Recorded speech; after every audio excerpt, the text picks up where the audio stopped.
you from the Beer to Whiskey Studios, high atop Barley's Tap Room, basically the beer capital of the upstate of South Carolina, on Washington Street in Greenville, South Carolina. I'm Russ Heaps, and welcome to this episode of what we call Big John and Five, where I get my good buddy Big John Richards here to pick a beer from one of the more than 70 taps at Barley's.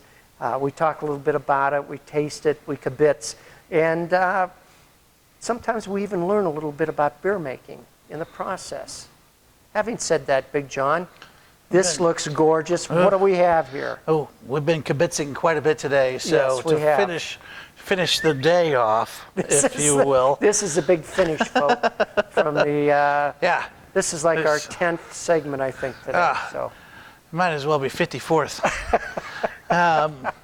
But it's all work for the good of, of all mankind. That's right, because we're here to spread the gospel of good taste. Indeed we are. We're here for you.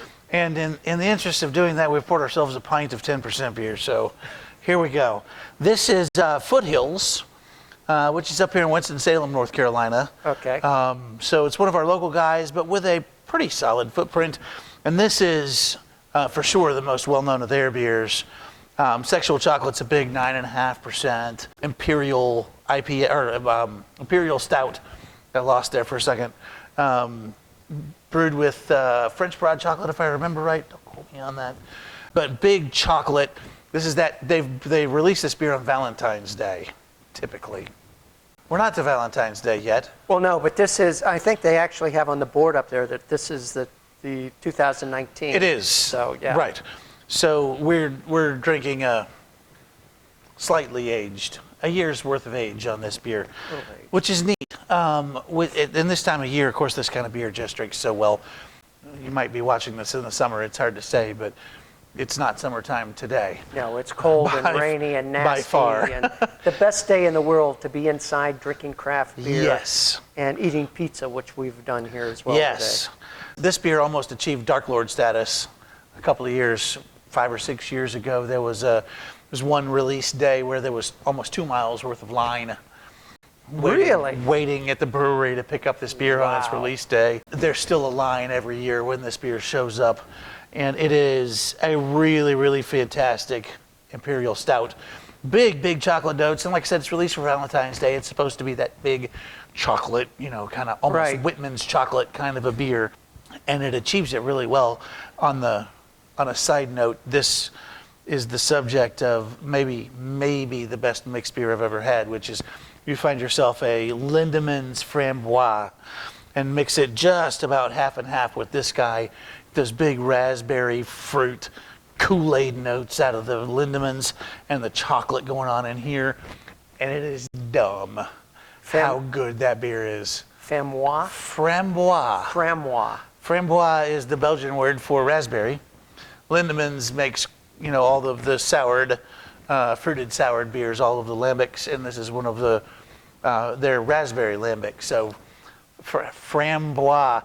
We'll put the thing on the bottom. The little word will show up on the screen. I think it's showing that you're very much secure in your masculinity to actually say that word.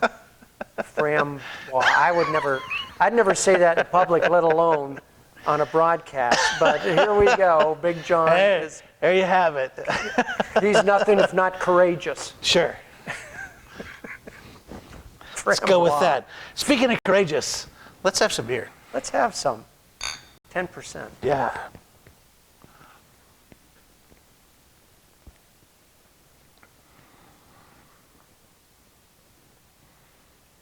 Ooh. There's a little bit of fruit in there now. After a year. There is. Pulling some of that kind of Bing cherry and fig I was going to say, stuff. I was sensing some cherry there.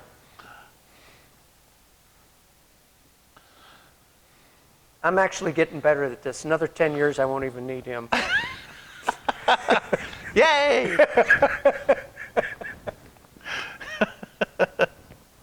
Now, this stuff is, that drink's nice. That is a nice, warming, full beer without getting aggressive in any real way. And I bet you, as this warms up a little bit, it's just going to open up. Yeah, it's going to get even bigger. It's going to get richer and sweeter on the bottom end. Yep. Yep. Yep. I can hardly wait. Yeah. The chocolate has kind of faded down a little into that fruit, and I expect the chocolate to pull out a little more as it warms too. Yeah. Another good reason for pouring oneself a pint at the end when Of a long day. when one can spend time with it. Yeah. Yeah. It's Yep. good times. That's nice. Yeah, we've really knocked any kind of big roasted edge off of there at this Oh point. yeah, there's none of that you get. It's another good example of why you could age beer. You know, you can take some of these really big, especially the really big beers. Some of the small beers age okay over time, but most of those are better fresh. Right. Most of those only get worse over time. Beers like this, you can spend 2-3 years, sometimes 8 or 10 years letting those things sit and mellow and evolve and grow and marinate, if you will, the same way a good spaghetti sauce will cure over time in your fridge. Yep. That's what's happening here. Those flavors are blending and changing each other and sort of growing as a whole, and it just makes a neat, wonderful process to age beer with. Well, this didn't surprise me because I expected to like this a lot. Right. But it is really deep and rich, Yes. and I like that. And you know, you look at a beer like this, and that's what you expect. And this beer was second to last of what I came to in the beer world. Last was wheat beers, believe it or not, but this dark stuff took me a while to wrap my head around. And it was sitting up in Portland, Oregon, when I was really, really becoming a beer guy. We found this beer that was called Old Viscosity. Yum. And, yeah, it comes with a 30 weight rating at the bottom of the bottle. And we were sitting there drinking it, and then I'll tell you a quick story that it was while the commercials for drinkability were on the air, you know, and so we're sitting there, and over 10 minutes had gotten this far into our collective beer say when my buddy looks at me and goes, "Wow, this beer just has a distinct lack of drinkability." And from that moment on, I was sold on the whole idea. Yeah. It makes so much sense. You don't pick up a beer like this to slug it down. No. You want to spend some time with it. Spend a little time with it, maybe smoke a cigar with it. Right. Maybe eat some chocolate with it. Right. Yeah, that's what you do with this. Yes. Welcome to the world of beer. Yeah. Well, let's send him on our way, Russ. Yep. Text Miss Lily. Cheers to you. See you all next time. Oh, here, I forgot to do this. I always do that. Sometimes one of us does and the other one doesn't. It seems to alternate. I know, we're not consistent.